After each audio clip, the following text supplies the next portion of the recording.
Hey y'all, it's Chloe and we're back with another video. This is Married at First Sight season 16 episode 2 review. You guys, I'm not going to be as detailed. I'm not going into everything because there really wasn't that much to pull from this episode, okay? So we're going to get into the weddings. I'm going to give you my opinions on what I thought about first seeing each other at the altar. We're going to go over some dresses, you know, the regular schmegler things, okay? Nothing crazy. So just sit back, enjoy, hit that subscribe button, hit that like button, and let me know what you think down below. Let's get into it. So let me just say that Kristen looked absolutely beautiful, okay? Her dress is stunning. Her body looked nice in that dress. I love like the lace and all that comes with it. It's beautiful. Married at First Sight really upped their game this season when it came to these dresses and these suits. I am not going to hold you, okay? Especially the men's suit, because you know we always get the black and the white and the burgundy, the regular blue. But I mean, they really outdid themselves with the men. And the women dresses like they got a budget, okay? Now, we know Lifetime got a budget, but this is really giving that they stepped it up. Like, this is season 16. And it's starting to look like, yeah, it's season 16. So we're going to have to see what this honeymoon look like. And it better look like season 16, okay? Now, anyway, she walks in, okay? And she sees him, he sees her, and I'm like, woo, child, this doesn't feel good to me. It just didn't feel good to me. She get down to the altar, they're just looking at each other. It's like this awkward silence, okay? And he just busts out laughing. And she was like, what's funny? And I was like, oh, child, that was funny. He said, God knew what he was doing when he made you. You are beautiful, okay? And she was like, thank you, thank you. I said, you're not going to tell him that he's beautiful too? No? Oh, okay.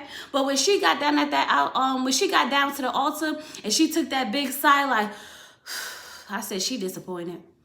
Poor thing is disappointed, okay?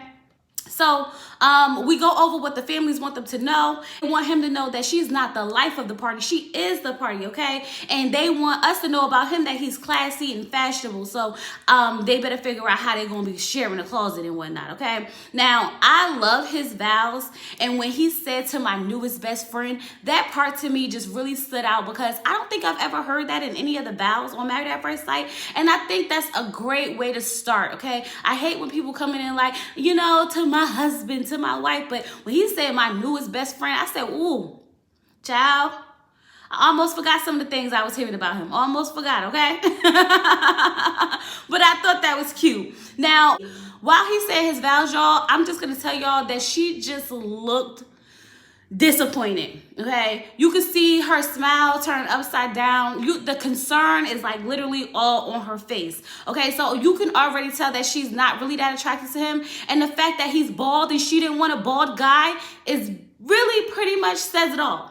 She couldn't hide it, y'all. I was sitting there like, Dad, Kristen, you got to do a better job at your poker face, girl. You got to do a better job, okay? The wedding wasn't really anything. It felt emotionless. I don't know why the lady was sitting there crying because nothing about their wedding gave me like this warm, fuzzy feeling. It really felt like it's not going to work. I'm just telling y'all that's how I felt about it, okay? Now it's time for them to kiss the bride. Now, y'all, we got the cheek. And y'all know that she said if she kissed him on the cheek, that means that she's not really attracted to him. And so we know what we need to know. We got the cheek, okay? And it spoke volumes. Now, on the after party, she did say that if he would have asked her for a kiss, she would have just did it. But baby girl, the fact that you didn't even try or go for it or attempt for it says a lot. It just says a lot, okay? He says that by her not kissing him, he realized that she has boundaries, okay? And that it was a respect factor. And this made him like her even more because she's not like the rest of them other girls. I said, so the girl not kissing you on your wedding day tells you that she's not like the other girls. Or maybe it just means that she's not attracted to you. I don't know, but however you take it is up to you, okay? They sit down and they're talking about, you know, how he got his scar, you know, his family get into a car accident from a drunk driver and almost killing them all, how they was ejected from the car. But overall, they all lived to see another day, and that's the most wonderful thing about it. Now, I would be lying if I say that they did not seem to really like have a lot in common. As they were talking, you could just see that they were kind of vibing in a sense. It was weird because it's not sexual, it's not intimate, but it's like, you can see why they were matched. You know what I mean? if I'm saying it right, you know what I mean. You know what I mean, okay? Now, he is like really feeling her. He is just like, oh my gosh, she's beautiful. She's curvy. She's brown skin. She's just everything that he wants, okay? But she can't focus. She's not focusing on anything really because she's distracted by the fact that he's bald and he's younger than her, okay? When she found out how old he was, she was like, ooh, child, 2 strikes and you're out. I was like, baby, please have 8 inches in the bed. Please have 8 inches in the bed, because if you don't have 8 inches in the bed, 3 strikes, over for him. It's done for him. You might as well just hang it on up, bruh. Hang it on up, because she already shot you down because you bald. I was like, I think that's kind of shallow. Now, I'm not saying you can't have a preference when it comes to like what you like and beers and stuff like that. But ultimately, y'all, it's all just here. It's really all just here. And from what I've been seeing on Instagram and Facebook and stuff like that, the men is out here getting the pieces. So he could go ahead and get him a good old piece. Shaquille, now you know you want a piece, sir. You know you want a nice little... Okay, never mind. But I will say that I am not a fan of Nicole's dress. Nicole's dress was not flattering at all, okay? I really think because she has broad shoulders, and I mean like strong shoulders, that she should have had some sleeves. Something to like slim it in, pull it in a little bit. You know what I mean? Like tuck it in, girl. Tuck it in, but... I don't know. I didn't like her dress at all, okay? And I'm not even gonna lie to you. I miss Gina's and Clint's whole, you know, giddy up with their whole suit and dress situation. And I didn't care enough to go back and watch it. So we'll get to it when we get to their weddings, okay? Now, Aries' suit was really nice. I love the classic black. You can never go wrong with a nice classic black. Not that, you know, dull, where it looked like dingy, like somebody was like rubbing on it with chalk. But his had that nice, rich black. And I just loved it, okay? And y'all know I'll tell y'all this every time I love the black suit. Y'all like, no, it's just too much for, you know, melanated men. They need some color. I like the black on him. I like the black on him, okay? Now, Jasmine's dress is so cute, and the sleeves is doing it for me. And I was just like, that's what I'm saying. That's what I'm saying, Nicole, get some sleeves. Girl, get some sleeves, okay? But when I say that her dress looks so nice, everything looks really nice on her, and it's just because she has a nice frame and she's beautiful, okay? So it's not gonna be that hard for her to find something that fits her beautiful. But the dress itself was beautiful. I'm telling y'all, they really stepped it up. Okay, it's really giving that they got a budget this season. I'm just saying, okay? Now, Dominic's dress was okay. I mean, it didn't jump out to me. It didn't give me that woo feeling. It was like, oh, it's cute. Okay, cool. And that's exactly what I wrote down. It's cute. Cool, okay? So when she was sitting there talking, she was just saying, I'm ready for love. And I said, girl. Nope, bad sign. We already know what it's like on ready to love, okay? So when somebody say they ready to love, that means they ready for games, they ready for everything but love. And Dominic, I'm sorry, sis, but you already give me those vibes. So do I think you actually ready for love? Maybe not. Just saying, maybe not, okay? So now we get to Nicole and Chris' wedding day, okay? Now, Nicole is getting ready. Her mom is basically telling her, please don't have sex with that man on the first night. In so many words, that's what she wanted to say. Please don't sleep with that man on the first night, okay? Chris and his friends act like they don't even know each other. They walk in the door like this their first time seeing each other in years, okay? They didn't really start acting like friends till he started doing them bad impressions of like Morgan Freeman and Arnold Schwarzenegger. And I was like, what? That Chris is not, he's not gonna be it for Nicole. It's just not, I'm telling you now, y'all, I'm seeing it, okay? They are not gonna mesh well. Something about him is just telling me that he can't keep up with her. He just can't keep up with her, okay? We get to see the gifts that they send each other. And when Nicole starts crying about the bracelet, the ring, all that, and she just said how like no man has ever made her feel this loved and this appreciated that she has ever met in her life. And I just felt bad for her because Y'all, could you imagine that a stranger who you've never met give you a feeling that you have been longing for so long, especially from people who you probably thought would give you that? Like, I just feel bad for her to be up in her 30s and never had someone make her feel special and loved and appreciated. And the fact that a stranger can do that with just the simple thought of a gift for someone he doesn't even know, it's like crazy. And I just wish everybody can have that feeling at least once in their life. I really do, because it's a beautiful feeling, and the emotion that she felt was so real. Too bad this marriage ain't gonna work. Now, when Nicole and Chris get down to the altar, y'all, she was like, oh my God, I just knew your name was gonna be Chris. And he was like, I just knew your name was gonna be Nicole. Y'all all was sitting there like, oh, that's so cute. It was so cute, okay? But they want him to know that she's a talker. And she's a handful, but a handful of kindness.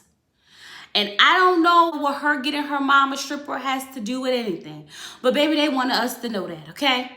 They want us to know that Chris is an overthinker, but he needs someone to put him in his place. I said, child, I thought she needs someone to put her in her place. It's a disaster, y'all. This is going to be a disaster. I'm just telling y'all now, okay? But we found out that he's a talker as well. And I'm just like, I can't tell. I don't see it. I guess maybe we got to get him, opened up, comfortable. Maybe it's too much with the cameras. We'll figure it out. I got to see Chris' personality. Chris' personality is coming off like he's supposed to be this perfect, nice dude. Like, I need to see some real things about him and not them whack impersonations. That's all I'm saying, okay? Now, when Nicole was reading her vows, I was trying to focus, but it was hard because I was looking at his face, okay? Chris' face had this nervous smile on it that I just could not read. I couldn't tell if he liked her, if he didn't like her. It was just like this weird thing. And I know it may be in my mind because a part of me feels like she may just be too much for him physically and personality-wise. So I was just sitting here cringed just a little bit, okay? But she was just so dramatic while he was reading his vows, and he was like, yeah, I want to be able to give you flowers and not because I did something bad. And she's like, yes. I'm like, girl, calm down. Like, she's just too much for me. Okay, now, I mean, I like her, but it's definitely giving too much for me. I'm just saying, okay? Now, at least they kissed on the lips, okay? At least when it was time to kiss the bride, they kissed on the lips. So that I could appreciate. I don't want to say it, y'all, but when they lifted their arms to, walk out, I was like, ooh, child, it's so strong. Like, y'all, I know, like, you can't help the way you built, but it don't look fluffy. It look strong, like not fluffy, but strong. The arm, the arm that is strong. It's like the muscle emoji like this. Okay, y'all, I must be tired because y'all know it's late. I'm recording, okay? So don't mind me, okay? Now, I don't know why Clint over there with no tie on his wedding day is talking about how he slept with over 65 girls or whatnot. And I'm like, because we needed to know that. Like, you need to grow up, okay? Gina's dress, now that I see it, is very beautiful. I like it. It's hugging them curves. This is curvy. And it's doing what it's supposed to do for all of that, okay? Now, y'all, when she came out with that dog, I said she better not bring that dog down the aisle with her because I am not here for it at all, okay? But thank God she did not, okay? When she walked in, now, I want to say that when I first saw his face, I felt like he was disappointed. On the after party, they made it seem like he was so in love and whatnot. But my first reaction was like, he ain't like her.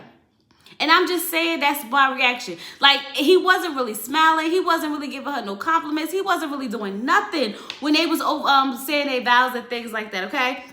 And I was just sitting there like, I'm not even about to pay attention to these vows because I feel like he's lying. I just feel like he's lying. I mean, when it was time to put the rings on and the dog came out, I said, that's cute. Now, y'all know I was already like, not with that dog. But when the dog came out with the ring, I was here for that. I'm not even going to hold you, okay? When she was trying to put the ring on his finger, I said, woo, child, it's the marriage God's telling me this is not going to work. I know it. And I don't know what people were saying about, like, he looks so dazed. I didn't see it at all, okay? They actually kissed on the lips too. So I was here for that. I'm guessing we're going to have some chemistry or whatever. But when they go outside and they sit down to talk, come to find out they live in the same building. I said, Married at First Sight is so messy.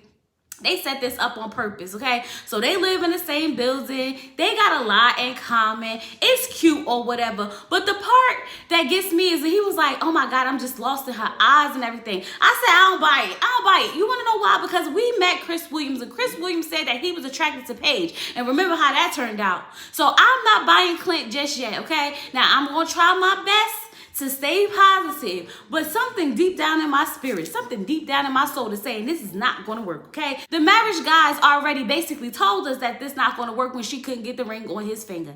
Now, I could be wrong. I've been wrong before, but I don't think I'm wrong in this instance, y'all. I don't, okay? I'm just saying. So, y'all, we see Aries getting ready for his wedding, and he's waving goodbye to the streets. I was cracking up like, sir, you going back. Don't worry about it. His friends is basically telling him, like, sir, you really ready for this? Like, you about to go cold turkey. This ain't no nicotine patch. Like, you going cold turkey. I'm like, was he out here just slinging peen everywhere? Like, what? I know we said he was a reformed F-boy, but it's given that it's tragic. I feel bad because if he better not cheat on that girl. He better not cheat on that girl because it's giving F-boy vibes still. His family, nobody believes in him. Nobody believes in him. Hopefully, this is what he needs, like, you know, to prove everyone wrong. Maybe that'll fight the urge and the temptation to prove everyone wrong. But when his cousin was outside of that wedding, when his cousin was outside of the wedding venue and she was telling him, like, you can leave now. You don't gotta go through with this. This is crazy. She meant every last word of it. Every last word of it. Now, y'all, that's all I got. I mean, I tried my best to like jazz this review up for y'all as best as possible because it really wasn't giving what it was supposed to give. But because I promised that I'm going to start from the beginning and take it all the way to the end, baby, we here. We here. Okay? Now, if I had to sit through the episode and take these notes and record it, I just need y'all to do me a favor, and that's like the video. Like the video, go ahead, leave me some yellow hearts down below. Let me know you stopped by. If you watch this video, please leave me a yellow heart. Okay, let me know that you was here. All the engagement. I need all the engagement, okay? Anyway, y'all, I'm going to talk to y'all later. Peace.